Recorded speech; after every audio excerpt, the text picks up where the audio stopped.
Welcome to Burlap Teachers. Enjoy the video. In this video, I will explain how to use the VWAP indicator in TradingView. First, let's understand what VWAP is.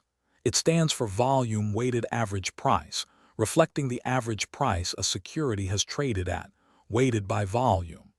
This indicator is vital for institutional traders, helping them gauge fair value and identify key support or resistance zones throughout the trading day.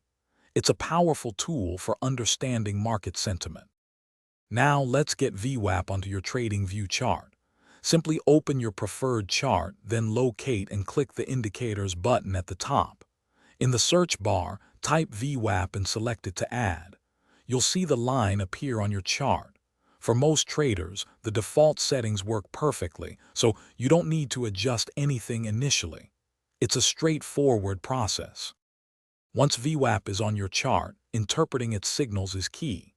When the price is trading above the VWAP line, it generally suggests bullish sentiment, indicating buyers are in control.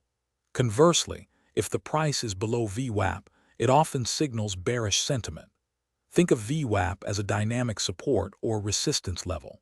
Strong price action with high volume near VWAP can confirm significant moves, offering valuable insights for your trades.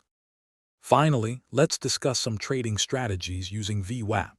Many traders look to buy when the price crosses above VWAP, especially with confirming volume, seeing it as a strong entry signal.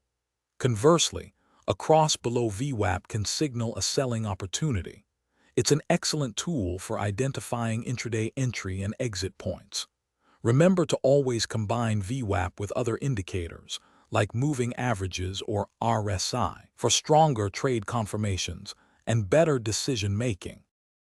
Thanks for watching. Consider subscribing if this video helped you.